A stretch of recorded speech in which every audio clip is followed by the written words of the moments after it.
yang dijadikan pusat pemerintahan ya larutan tersebut. Betul kan, Dar? Itu dia. Oh, belum Ustaz benarkan ya. Tegar sudah Oh ya udah. mempelajari belum Tegar? Belum, Ustaz. Belum. Selain Harsya, siapa yang sudah mempelajari? Saya baru dengar Oke. setengah-setengah tadi. Yang berasal dari bahasa Latin nurani. Kenapa? Kenapa Rofi? Saya cuma dengar setengah doang tadi. Ya nggak apa-apa, boleh pakai referensi yang lain boleh. Sok. Apa itu sistem?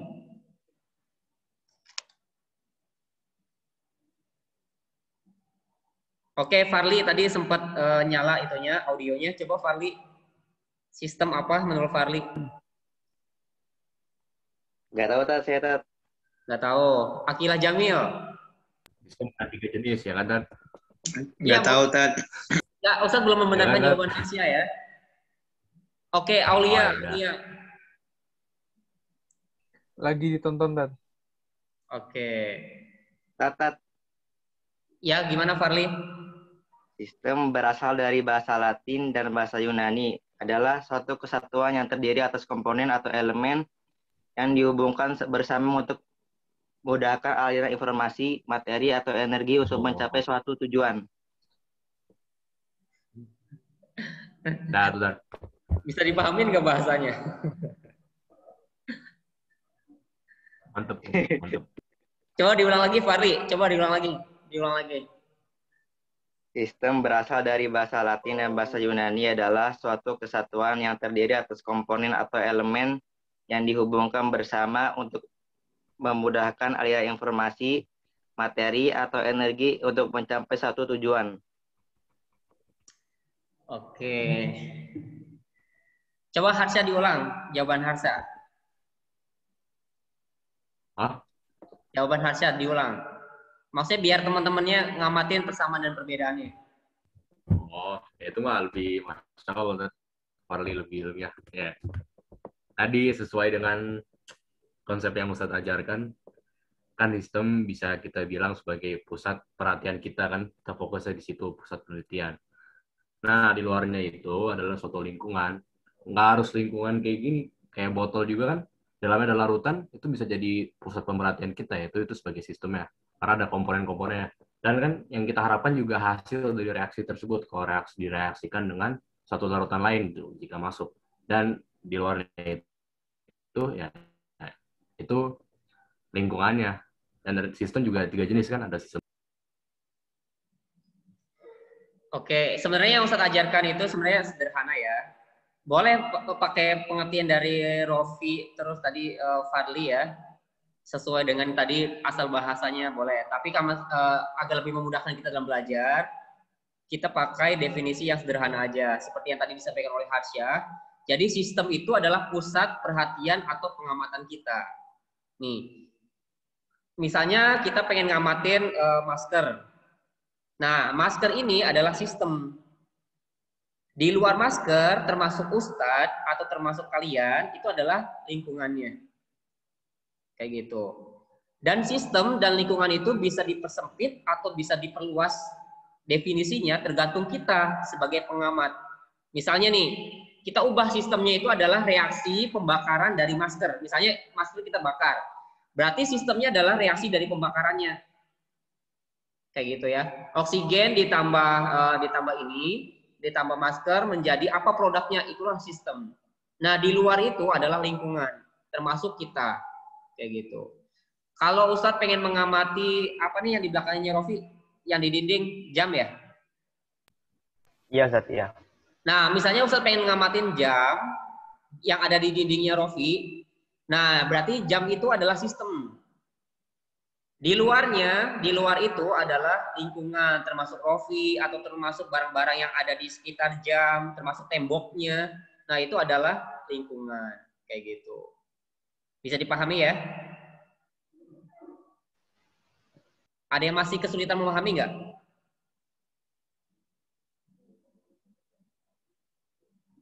Halo?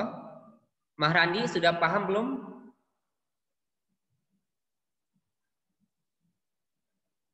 Coba diulang lagi, Tat.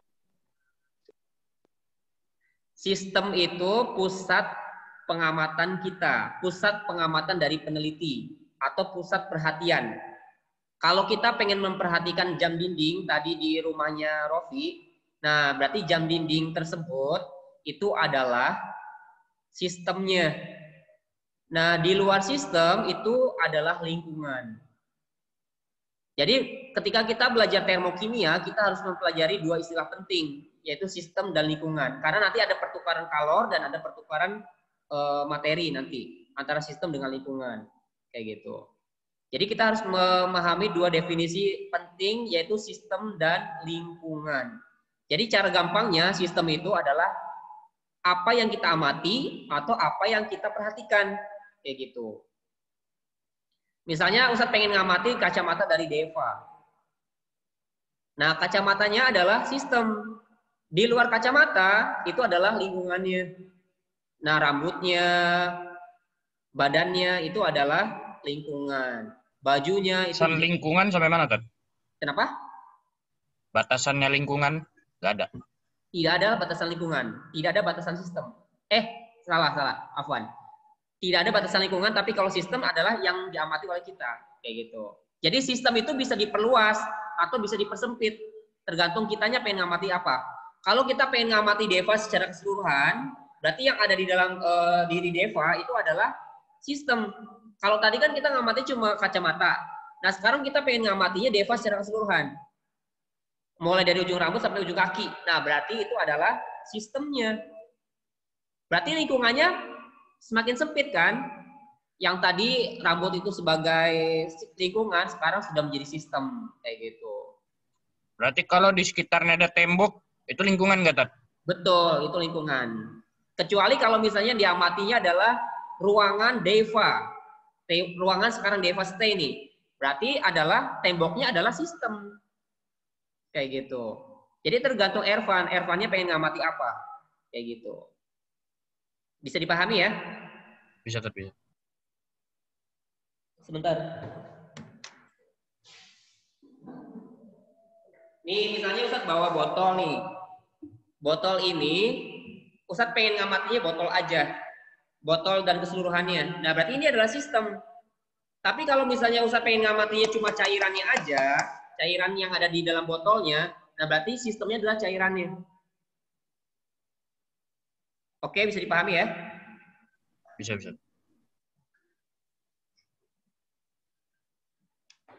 Oke, nah setelah kita memahami dua istilah penting tersebut, nah kita masuk ke pembahasan selanjutnya, yaitu pembagian sistem. Nah, pembagian sistem. Jadi sistem itu ada 3 macam. Sistem itu ada 3 macam. Sistem terbuka, sistem tertutup, dan sistem tersekat atau terisolasi. Bedanya apa? Nih, bedanya nih. Ustadz punya botol. Waalaikumsalam. Ustadz punya botol yang terbuka nih, nggak ada tutupnya. Nah, misalnya Ustadz punya air yang isinya, ini kan botolnya 1,5 liter ya. Terus Ustadz misalnya punya air 1 liter di sini. Yang wadahnya itu 1,5 liter. Kira-kira mungkin nggak kalau ada zat yang masuk atau yang keluar? Mungkin. Mungkin kan? Nah sekarang, mungkin nggak kalau suhunya itu turun atau naik? Mungkin. Mungkin nggak kalau suhunya naik atau turun? Mungkin. Ya. Ya, mungkin. Misalnya Ya, nih, mungkin. misalnya nih, kalau misalnya ini adalah suhunya suhu ruang, misalnya suhu ruang dunia itu kebanyakan 25 ya, tergantung daerahnya nih. Nanti Bekasi mungkin di atas itu. Nah misalnya ini suhu ruangnya 25, suhu awalnya di 25. Kalau Ustadz jemur di lapangan tempat kita apel di siang hari, kira-kira suhunya naik nggak? Naik. Naik. Biar kalian ingat ya, kalian sering apel di hari Sabtu. Nih, kalau Ustadz jemur ini misalnya dijemur di siang hari, kira-kira suhunya naik nggak? Naik. Naik. Sekarang Ustadz masukin ke kulkas, turun nggak suhunya? Turun. Turun. Turun. Nah, Turun. ya.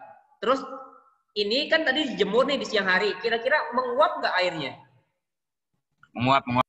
Nguap, Tat, nguap. Wah, Atau Menguap, misalnya Ustadz dijemur di pagi hari, misalnya di pagi hari, misalnya. Terus mungkin nggak ada debu yang masuk. Mungkin.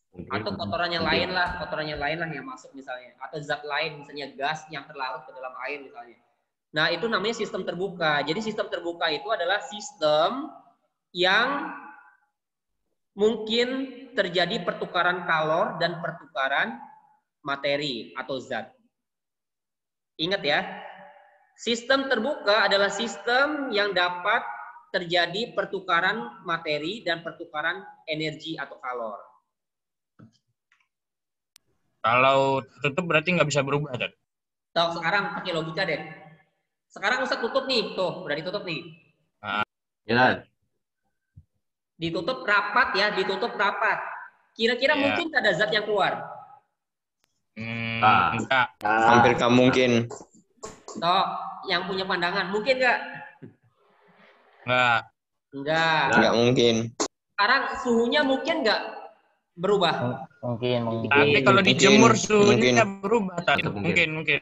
Iya, bener banget. Memang seperti itu. Jadi kalau yang namanya sistem tertutup, zatnya tidak mungkin ada yang keluar atau tidak mungkin ada zat dari luar masuk ke dalam. Itu namanya sistem tertutup. Tapi kalau suhunya sangat mungkin berubah. Coba aja kalian jemur di siang hari, suhunya pasti naik. Atau kalian masukin ke kulkas, pasti turun kan? Bener nggak? Oh, berarti pertukaran ini ya, Tat. Pertukaran materi. Betul. Jadi sistem tertutup itu sistem yang tidak terjadi pertukaran materi, tetapi terjadi pertukaran kalor. Oke. Paham ya? Ada yang masih kesulitan memahami nggak?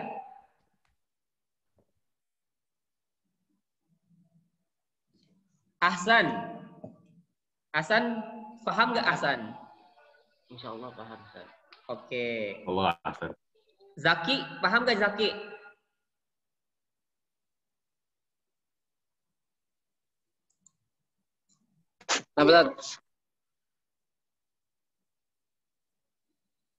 Oke, syukuran informasinya. Untuk yang izinnya ke Ustadz melalui WA ya, jangan ke chat Zoom. Khawatirnya kalau chat Zoom, historinya hilang. Kalau misalnya sinyal di Ustadznya lemah. Oh, jadi saya suruh Nazmi sampaikan Ya. ke itu. Pokoknya semua yang berhalangan, baik itu masalah kamera atau masalah kehadiran, semuanya melalui WA aja. Karena kalau WA ada historinya. Tapi kalau misalnya chat Zoom, khawatirnya ketika sinyal di antara kita itu lemah, itu ngilang, kita terdepak dari Zoom-nya, terus nanti nggak ada historinya. Jadi semua yang berhalangan disarankan nge-WA ke Ustadz. Kan ada di grup ya, nomor WA-nya. Oke, Ngelek, Tat, saya, Tat. Oke, syukuran informasinya. Zaki, sudah stay? Ya, Tat. Oke, Zaki ngerti nggak sistem terbuka sama tertutup? Tadi agak ini, Tat. Nge-lag gitu. Sering ngomongnya. Oke, nggak apa-apa. Nanti kalau kurang paham nanti didengarkan dulu aja. Terus nanti kalau misalnya tetap nggak paham, kalian review sendiri ya di grup. Itu linknya sudah saya sampaikan di grup penjelasannya. Jadi ini untuk mereview ulang. Biar kita nggak satu arah. Kalau satu arah kan khawatirnya kaliannya ngantuk. Di grup yang video itu ya, Tat? Ya, itu ada video yang materi kita yang saat ini kita bahas. Jadi kalau ada yang kok namanya beda? Nggak jadi, Tat. Maaf. Oke, nggak apa. Oke, sekarang kita masuk ke penjelasan dari sistem yang ketiga. Masih ingat nggak apa tadi nama sistemnya? Tersekat atau terisolasi. Ya, jadi sistem yang ketiga adalah sistem tersekat atau sistem terisolasi. Nah, sekarang kalau Ustadz punya termosnya nggak dibawa. Termosnya ada di video yang Ustadz share. Nah, kalau kita punya termos nih, ada pertukaran materi nggak? Kalau termosnya tertutup, rapat. Nggak ada. Ada pertukaran kalor nggak? Lancar nggak? Ada. Nggak. Nggak. Ada atau enggak? Dianggap enggak, dianggap enggak. Nggak ada Tat. Ini Soalnya jalannya depan. Dianggap tidak. ya ini karena kita belajar ilmu alam ya. Ini adalah sebenarnya pendekatan aja. Karena kita orang Islam tidak ada yang kekal di alam ini, termasuk dalam hal sistem. Tetapi ini untuk memudahkan kita belajar sains. Jadi seolah-olah sistem tersekat itu sistem yang tidak terjadi pertukaran kalor dan tidak terjadi pertukaran materi. Kalau terbuka itu dua-duanya terjadi, pertukaran kalor dan pertukaran materi. Kalau sistem tertutup itu cuma terjadi pertukaran kalor. Nah, sistem terisolasi itu tidak terjadi pertukaran materi dan pertukaran kalor. Dianggap ya, ingat ya, dianggap. Sehebat-hebatnya termos, semahal-mahalnya termos, berapa sih lama termos tersebut bisa mempertahankan suhu? Sehari. Hari Tat. Ya tergantung kualitas termos. Nah, itulah sains. Jadi kalau kalian yang pengen masuk ke teknik elektro atau ke teknik mesin atau ke teknik apapun ya, ketika kalian pengen bikin produk termos, di satu saat nanti yang mungkin hari ini cuma bertahan, tadi ada yang nyebut 1 hari, oke, mungkin punya termos di rumahnya 1 hari bertahannya. Ada yang bilang misalnya termosnya 1 minggu misalnya. Ya bisa jadi kalau dia memang punya termos yang 1 minggu. Nah, tetapi misalnya manusia itu pengen bikin produk yang tadi dimanfaatkannya itu lebih lama, atau misalnya sainsnya itu berkembang. Yang awalnya 1 hari, gimana caranya agar membuat sistem terisolasi yang bisa bertahan sampai 1 pekan, sampai 1 bulan, sampai 1 tahun, dan seterusnya. Jadi sains itu akan selalu berkembang. Sama seperti handphone kan. Handphone itu dulu nggak bisa bisa internetan, cuma bisa nelpon misalnya. Nah sekarang bisa, dan seterusnya. Dan itu sains itu berkembang. Yang saat ini tidak mungkin bisa jadi suatu saat akan mungkin. Nah itulah fungsi orang mempelajari ilmu pengetahuan dan teknologi. Kayak gitu. Bisa dipahami ya? Sok sebelum dilanjutkan, barangkali ada yang mau ditanyakan dulu.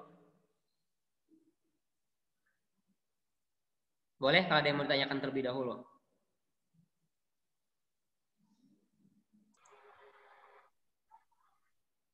Oke, sistem yang terisolasi itu bukan hanya di termos. Kalau kalian pernah beli mie gelas ya, yang ada styrofoam. Nah, styrofoam itu adalah sistem terisolasi yang sederhana.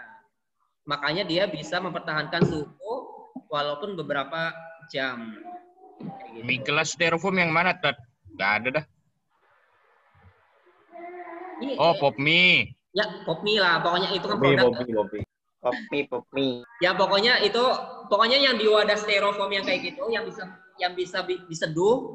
Mau itu kopi kan sekarang sudah bikin ya. Kopi, teh. Kalau kita ice breaking di acara-acara seminar atau di acara-acara walimahan, itu kan mungkin ada wadah-wadah yang terbuat dari gituan. Nah itu bisa membuat suhu itu bertahan beberapa jam, tergantung kualitasnya, sama seperti yang tadi. Jadi semakin bagus kualitasnya bisa mempertahankannya lebih lama, kayak gitu. Nah, jadi bukan hanya termos, tapi juga ada produk-produk lain yang bisa dijadikan sebagai sistem terisolasi. Mungkin suatu saat nanti juga ada plastik yang bisa mempertahankan barangkali. Kan dulu kan tidak mengenal plastik yang bisa tahan terhadap panas, sekarang sudah ada, kayak gitu. Nah itu namanya nanti dipelajarinya di kimia polimer. Itu berbagai macam jenis plastik, termasuk kekuatan dalam menahan suhu. Kan sekarang ada yang plastik yang bisa bertahan di oven kan. Nah, dengan panas yang lumayan tinggi. Nah, mungkin ada jenis plastik nanti yang bisa mempertahankan suhu juga. Kayak gitu.